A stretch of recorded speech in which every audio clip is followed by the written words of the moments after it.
What's up, everybody? What's going on? I'm working. So I'm trying to post everything on social for the John Browner podcast. What's good, people? How y'all doing? How y'all living?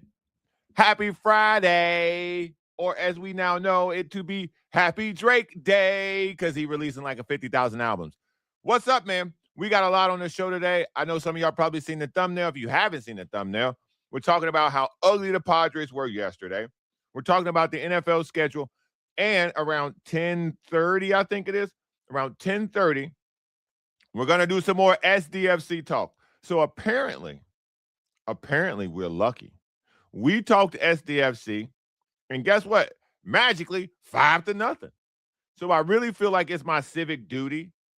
It's my duty as a San Diegan, partial San Diegan, a rooted Chicagoan, and an adult San Diegan.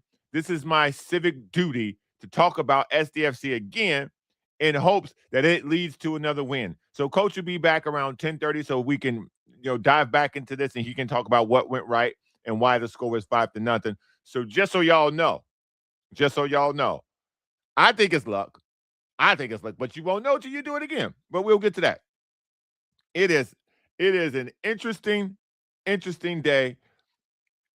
I don't know if this is because the NFL is such a silly place this time of the year that we're gonna call this silly season.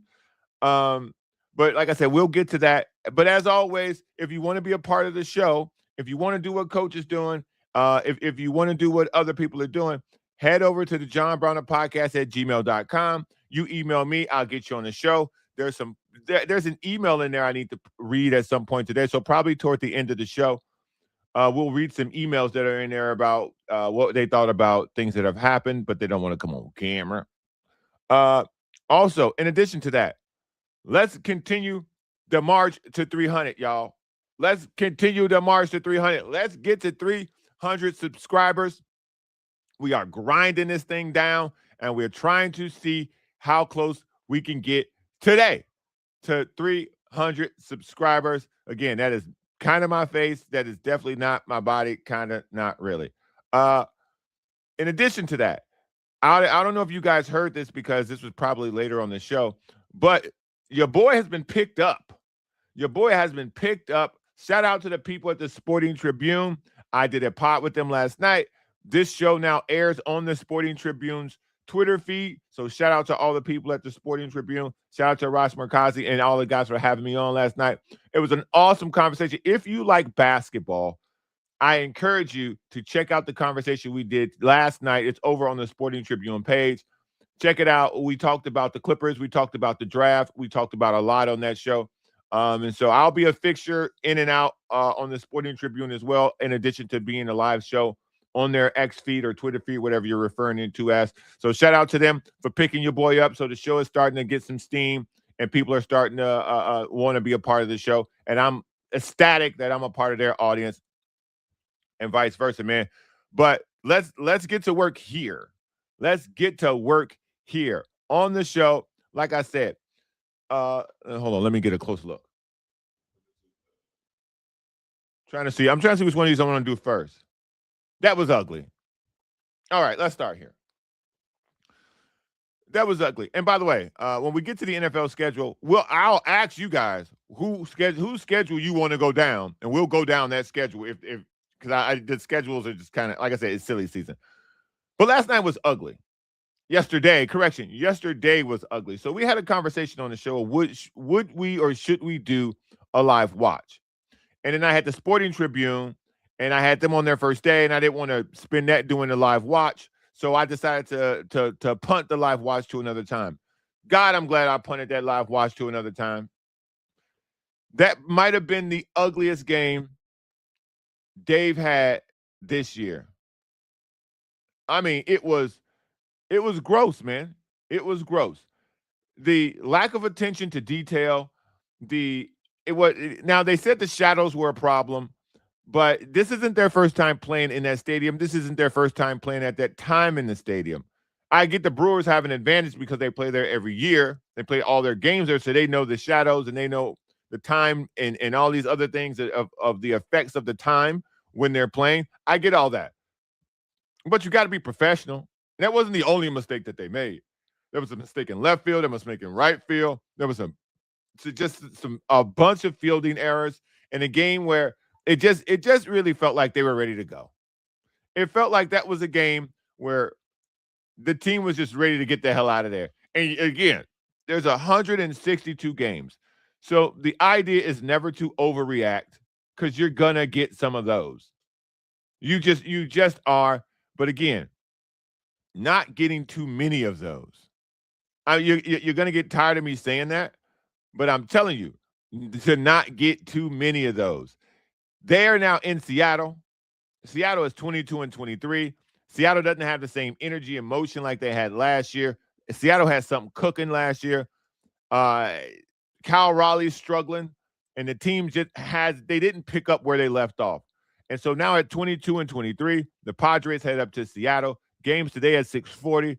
We got Randy Vasquez going for the Padres. You got Emerson Hancock, but going for them. Yesterday's game, it just didn't feel like they really cared. It really just felt like, all right, what time is the plane?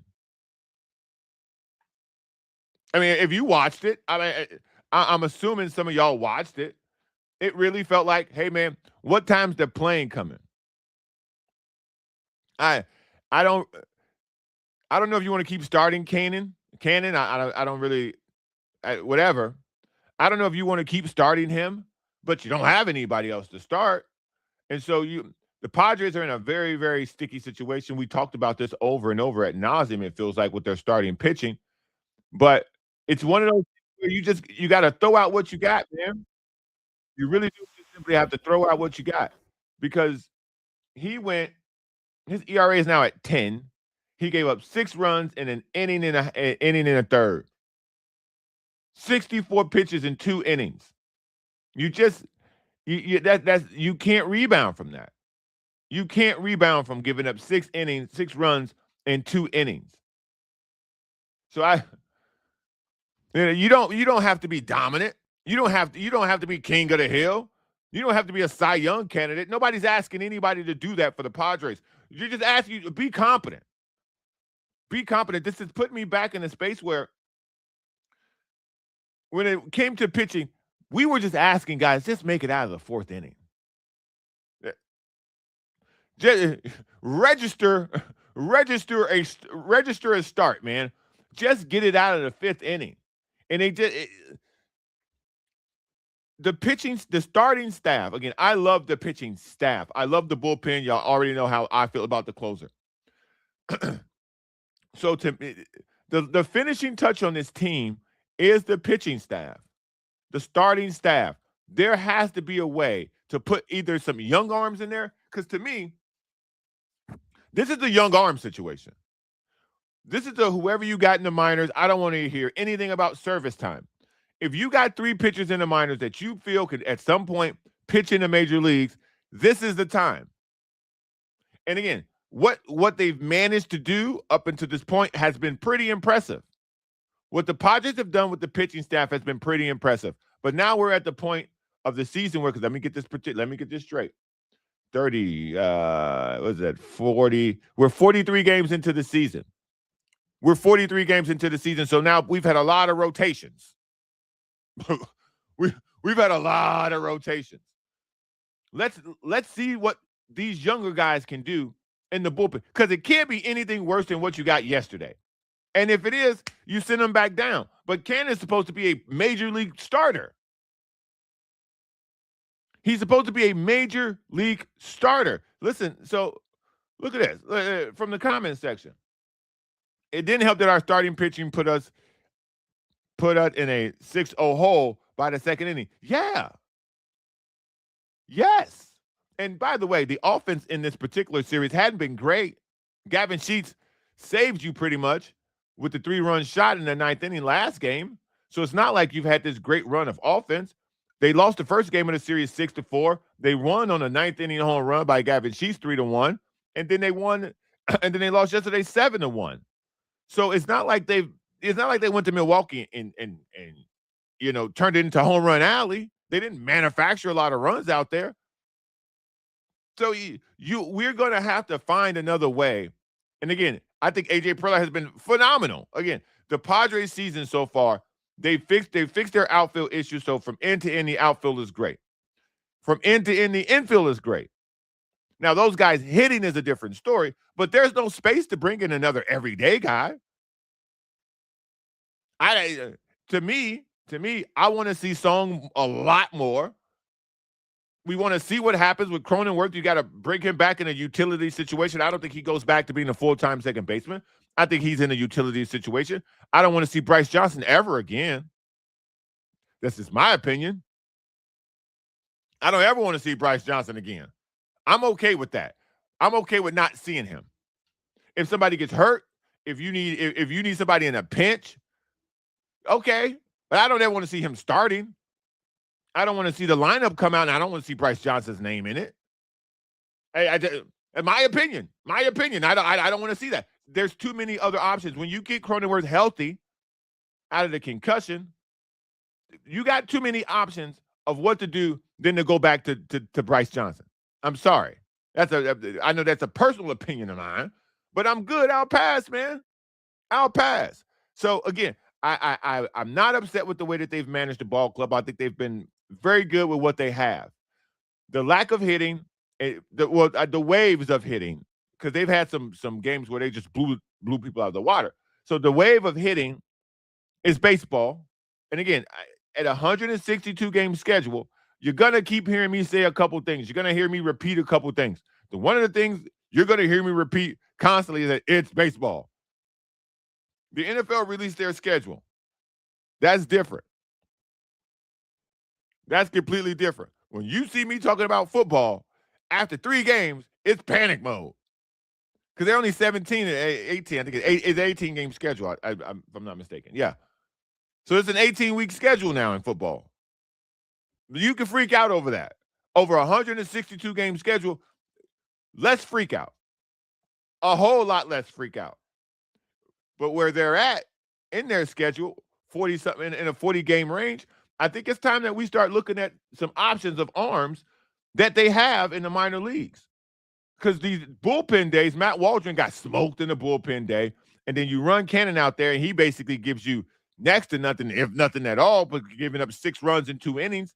So, the let's get out of here game was in every way let's get out of here. The pitcher wanted to get out of here. The defense wanted to get out of here. And so they threw one back to the fishes, man. They threw one back to the water. So I'm not going to spend that much time yelling about that. They threw one back, man. They threw one back. Sometimes it happens, buddy. Sometimes it happens. Sometimes they throw one back. And in this particular time, they threw one back. And we're going to call it just that. We're going to call it just that. We're going to keep it moving. Period. End of story. As always, like the pod. If you're watching on YouTube, give the pod a like. Give it a share. Give it a what do they call it? Give it a like. Give it a share. Give it a retweet if you're on Twitter. We are the John Browner Podcast. We come here every day, Monday through Friday. We try to talk Southern California sports and anything that really happens big in the league worth discussing. In this particular situation, that leads us to what I like to call, no, not that one, silly season. Because we're now in silly season. We are in NFL schedule release territory, which to me, I refer to that as silly season. Because what can you do? What can you do in silly season? You can pretend. You can get silly. You can get 100% silly. You can start asking yourself questions like, oh, are we going to go 15-0? How are we going to start the season? How are we going to start off? What's our year going to look like? I got to tell you, man, I don't necessarily think that that's a bad thing. I really don't think that's the best route to be going, though. So let's pick a couple of teams and let's go down. Let's go down. Let's play in silly season. Let's have some fun in silly season. Let's start with the Chargers. So as y'all know, give me some patience. One man army here. I'm gonna go and look up. Almost call them the San Diego Chargers. The Los Angeles Chargers. Schedule. What did you guys think about the video that they released? Nope, that's not what I want. I thought the schedule. Halo is wild. By the way, them choosing Halo was wild. Okay, let's see here. First game. Oh, let me share the screen. Duh. Let's see what we got here. The schedule release is always kind of hit and miss. It depends on how you really look at these things. You already know who the teams are playing. It's just when they're playing them. And so in this particular situation, no thanks. I don't want to get news. In this particular situation, let's run through what the Chargers schedule looks like. The Arizona Cardinals win. Because this is what you do in schedule release, right? This is, like I said, this silly season. The Arizona Cardinals win. Raiders win. Buffalo, that'll probably go to Buffalo. Seattle, that's a toss-up to me. The Broncos, I'm giving that one to the Chargers. The Chiefs, depending on Mahomes' health, Chargers. Bye week, Chargers. The Rams, toss-up. Texans, toss-up. Ravens, toss-up. The Jets, Chargers. Patriots, toss-up. Bucks, Chargers. Raiders again, week 14, Chargers. I think they're going to beat the Raiders every time. No disrespect to Raider fans, but y'all not there yet. I think San Francisco is going to fall off this year. I'm giving that one to the Chargers. The Dolphins are a dumpster fire, giving that one to the Chargers. The Chiefs will be a toss-up. And TBD in week 18, that's a toss-up against the Denver Broncos because I think their quarterback situation will be worked out by then. So there's a lot of this.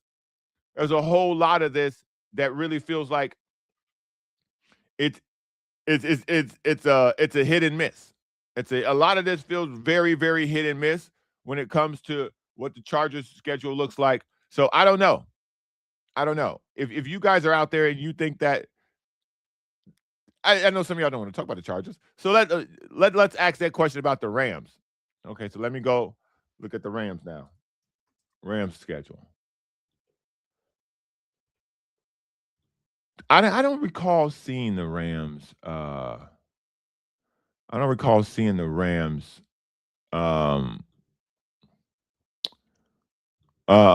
video on their social put out on video. I don't recall seeing that. Did you guys see that? What was it?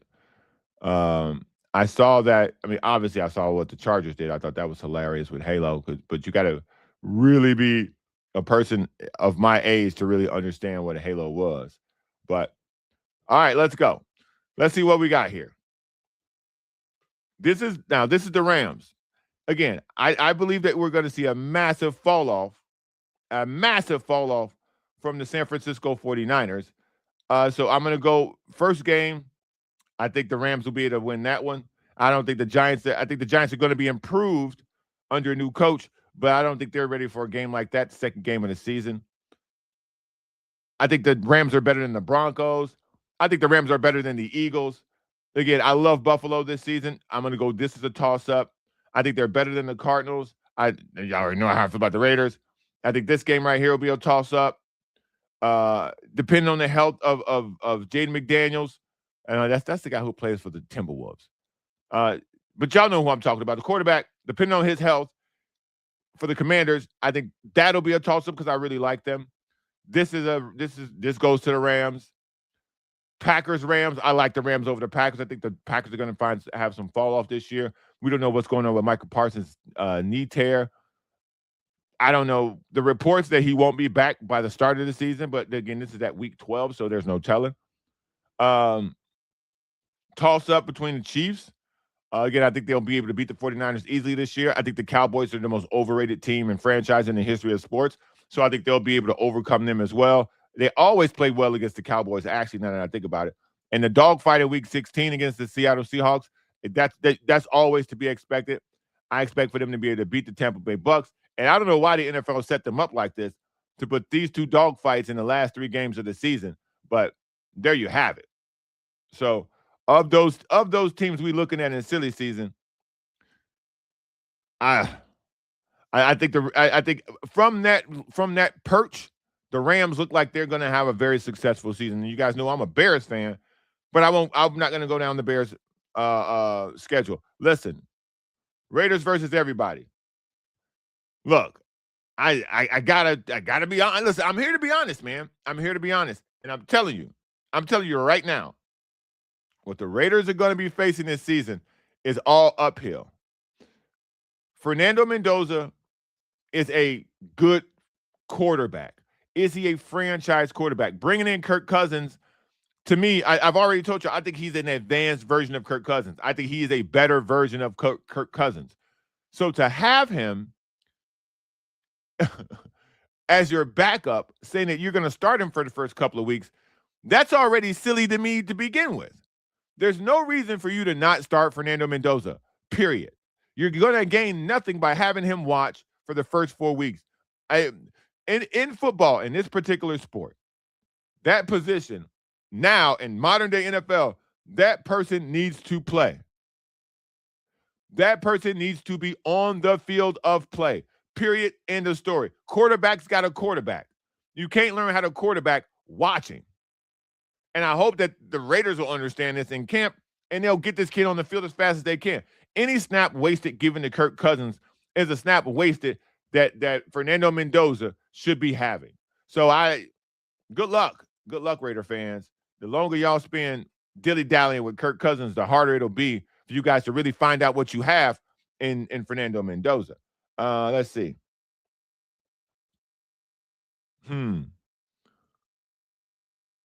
What else we got here? I'm thinking about, should I go to the Bears schedule? I'm not sure. Because again, let me say this about the NFL schedule release as well. So the NFL schedule release works like this to me. There's certain people, it doesn't matter what the schedule is. If you have a quarterback and you have a head coach. So there are some teams that it absolutely doesn't matter what the schedule is, because at some point you're going to play these teams in the playoffs and you're going to play this team in the Super Bowl. So the best teams necessarily don't overhype, or fan bases, by the way, don't necessarily freak out when you get the schedule. Because, again, I'm going to say this, if you have a good quarterback and you have a good head coach, you don't care what the schedule says. Because the NFL season plays out in a very weird way. I don't think the Chiefs care what the schedule says because they have Patrick Mahomes and Andy Reid. I don't think the Bears care what the schedule says because they have Caleb Williams and they have Ben Johnson. I don't think the Chargers care what the schedule says because they have Herbert, they have Jim Harbaugh. I don't think the Rams care what the schedule says because they have Matt Stafford and they have probably the smartest coach in the NFL at this point, Sean McVay. So you have these parts, and so there's no real fear of who you play. Because it doesn't matter who we play, we feel like we've got the better at these two positions, the head coach and the quarterback. And if you have the best quarterback and the best head coach on the field on that given Sunday, the chances are you're going to win. So the schedule release gives people the opportunity to have a full-on silly season if you're Carolina. Do you have confidence in the coach? Do you have confidence in the quarterback? The silly season is for Houston because you have no idea what C.J. Stroud's going to do. You have no idea. The regression on C.J. Stroud has been unbelievable. So that's when I talk about silly season. This is what I'm talking about. People with good head coaches and good quarterbacks, the schedule released to those fan bases are like, okay, let me start planning where I buy my tickets, the games I'm going to go to. That's what that means. The other fan bases, they go, well, okay, we can win this game. We can win this game. We can win that game. No, you can't, bro. No, you can't. No, you can't. Because let's stick with the Raiders, for instance, right? As a Raider, if I were a Raider fan, the first thing that I would say is, A, play Fernando Mendoza. And then when I go down our schedule, I look at the quarterbacks we're playing. So let me do that right now. I'm going to go down the Raiders schedule. And I'm going to explain this to you as simply as I can. Las Vegas. Las Vegas Raiders schedule. Because this is the easiest way I can break this down for you of how I see the schedule going. Oh, they even have the tiniest screen. Come on, Raiders. You have the tiniest screen. How am I supposed to see this? Yikes. Hold on. I hate when people message me during this show. Okay. Anyway. So let me see. Let me share my let me do my screen share. Hold on. Raiders schedule. First and foremost, who the hell's in charge of the Raiders web page? You can barely see this. You can barely see this. Come on, man. But anyway, we're going to walk through this. Game 1, Miami Dolphins. Who's your quarterback? Don't know. You got a chance. The Chargers, no chance. Let me see here. New Orleans. Who's their quarterback? Tyler Shuck. I think whoever of the two options, whoever the Raiders play, your quarterback is better than Tyler Shuck. I like your chances. And after that, not so much, man. The Jets, I like your chances. Let me see.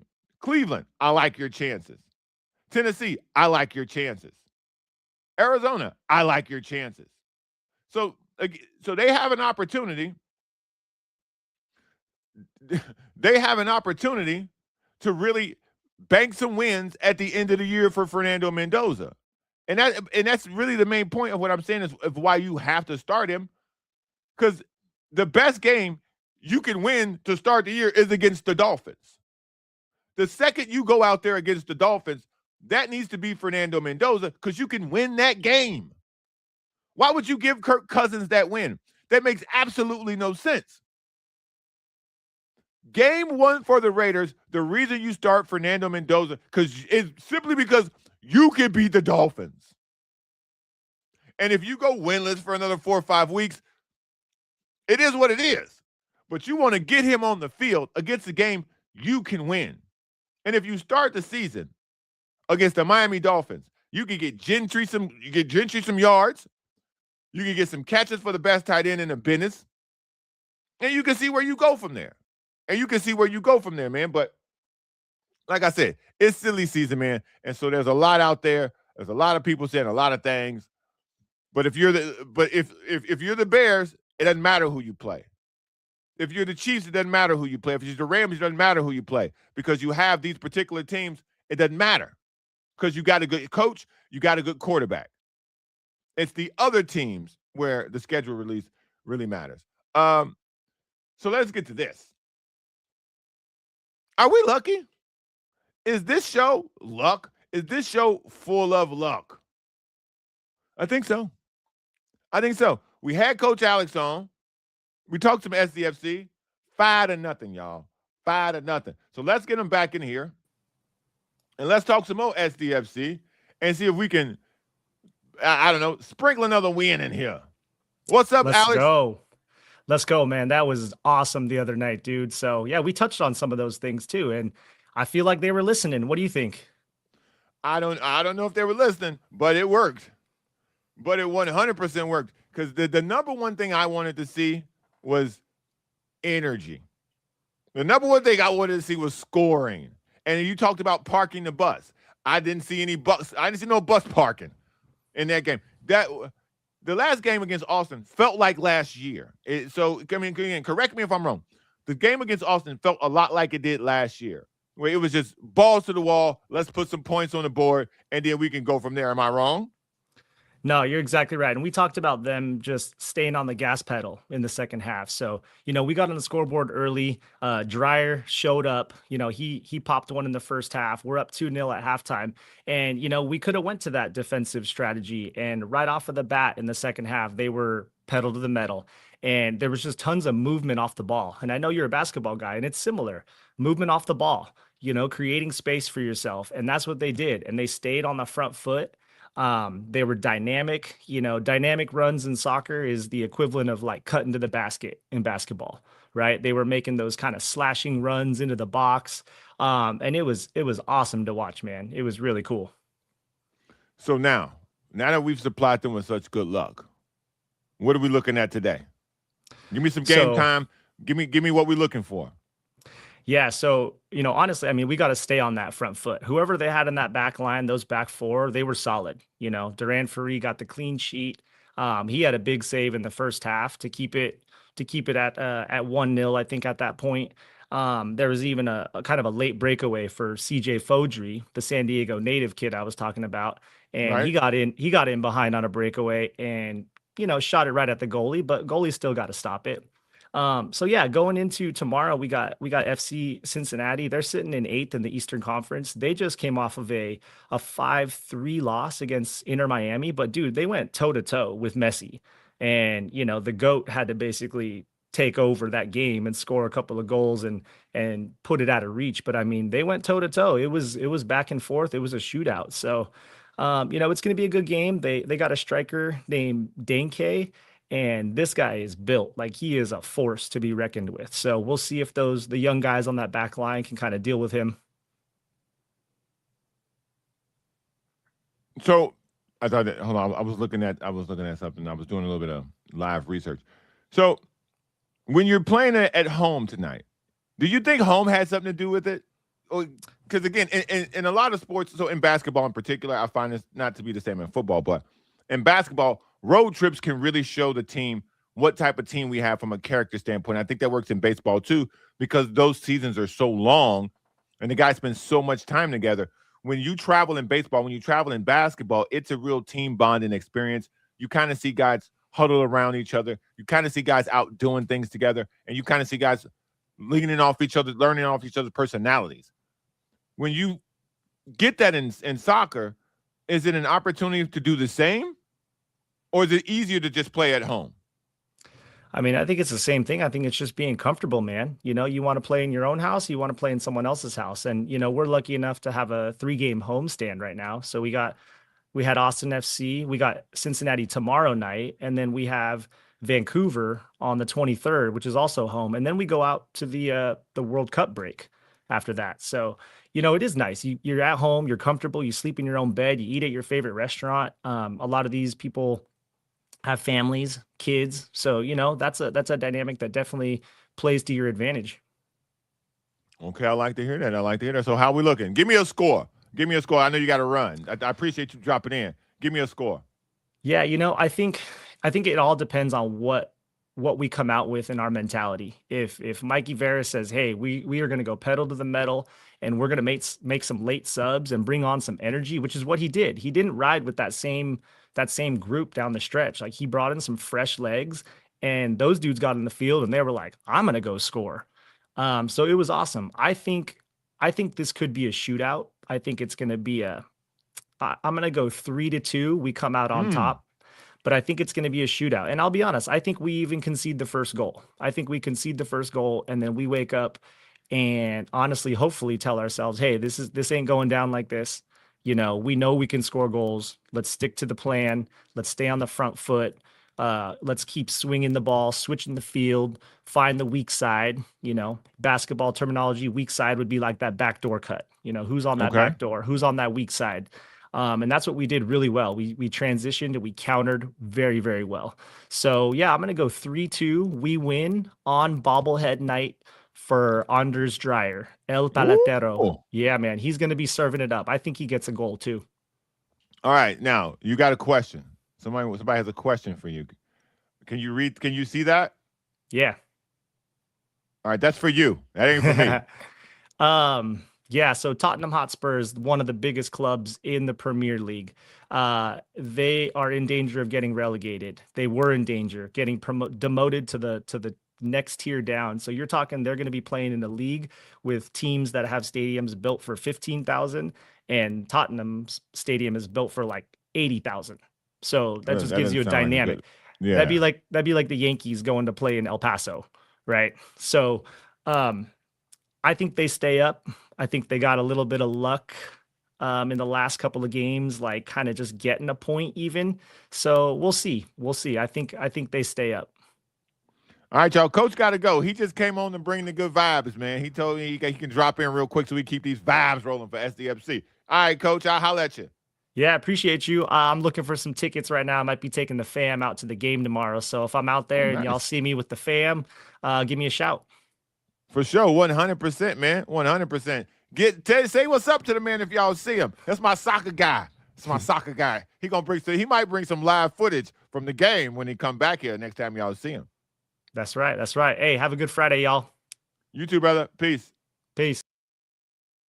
Shout out to Coach coming on, man. Shout out to Coach. That's awesome. We got to keep that good energy going. Again, this is my civic duty to talk about Sdfc now because they won. And then if they win again, he'll be back again. Okay, we're going to keep this thing rolling until the World Cup break.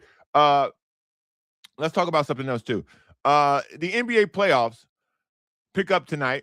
We've got San Antonio against Minnesota, and we got this is gonna annoy me because I don't know what's going on. Detroit against Cleveland. I keep thinking Detroit is still playing somebody else. Keep thinking Detroit's still playing Orlando for some reason. My brain keeps doing that. So I think tonight, we get a win out of Minnesota tonight. I'm sorry. I think the Spurs get a win in Minnesota. I'm sorry. I think the Spurs get a win in Minnesota tonight. And I think this is it for Detroit. I think unfortunately for Detroit, Jalen Duren just has not played like somebody who is a second fiddle. Shout out to Tobias Harris for doing everything he can. Asar Thompson isn't somebody who's going to score points for you. Denoris Jenkins was put into the starting lineup because Duncan Robinson was ill or hurt or whatever the case may be. And he gave you what he could. But the Pistons need somebody else to do something. B. Stu was making threes last game. You know that one going to last. The Pistons, Cade Cunningham is a bona fide superstar. He is a top bill kind of guy now. He is a ticket guy. So with that said, the Detroit Pistons have to find somebody else to help him. And I thought that would be Jalen Duren. And it just simply hasn't. They've got nothing of substance from Jalen Duren. He's playing like a role player. And he needs to be playing like a second guy who can get you 10 rebounds and 15 to 20 points. And he just haven't done that. I was expecting for him to be able to get out there against Cleveland and just body these dudes. I mean, this is a big physical guy, man. He hasn't done that. He has the offensive skill because he shows these flashes of things he do, and you're like, oh, okay, here we go. And then he just goes back into like pick and roll, dive to the basket, get the ball, and just stiffen up. It feels like I wish I could say this throughout the playoffs, but he went up against Wendell Carter, and Wendell Carter was a great matchup for him because Wendell Carter's physicality. The Orlando Magic's physicality was a great matchup for him. I felt like he should have just bowled through the Cavs because their front line is so thin. They're long, but they're thin. And he just hasn't taken advantage, and it's really hurt Cade Cunningham because this series should have been over. Donovan Mitchell's, up and down nature at this time of the year is pretty embarrassing. It also had a James Harden who will give you a clunker. That's been embarrassing. And so now they got to figure this out, man. They really got to figure this out. I don't know if they will. We'll see. I don't know. But I think this is a wrap for the Spurs, man. I think this is a 100% wrap for the Spurs. I think the Spurs wrap this up and they move on to play against Oklahoma City, which, that's what we're all waiting for. By Monday, all this should be figured out, and we'll be able to give a little more in-depth talk. I got somebody coming on from the East Coast to represent the Knicks, so we can talk about the Knicks and whoever wins that series, Cleveland or Detroit. I think the Knicks are going to be favored either way, especially if OG Anunoby is back healthy. I think the Knicks are going to get all the looks to have the run towards it.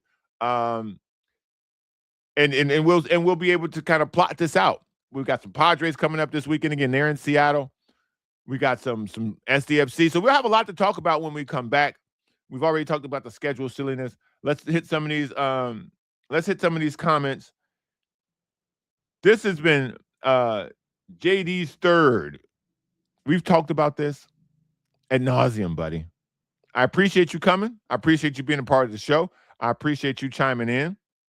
We've been over this topic a ton of times. So I'll be very quick. This will be without any detail at all. The show is on a break. There you go. If you want to know more, there's a place where you can find all that information, because I said we talked about this ad nauseum. Let me see. The only thing that can stop Cleveland is turnovers. Yeah, that's true. That's and James Harden not showing up. And that's pretty much it. Iceman album. Shout out to P. Tom. He was here earlier. Brother's got to work. So the Drake album is what I'm going to now. I'm going to spend my weekend hanging out, and that's it. That's it. I'm gonna spend my weekend watching the Drake album, watching sports, and playing with my family, man. I suggest y'all do the same. A little show note. On Monday, there's a good chance that this show, if it's done, will be done way later in the day. I got a dentist appointment. So the woke mob finally got me. I'm going to the dentist, woke mob, but my teeth will still be crooked.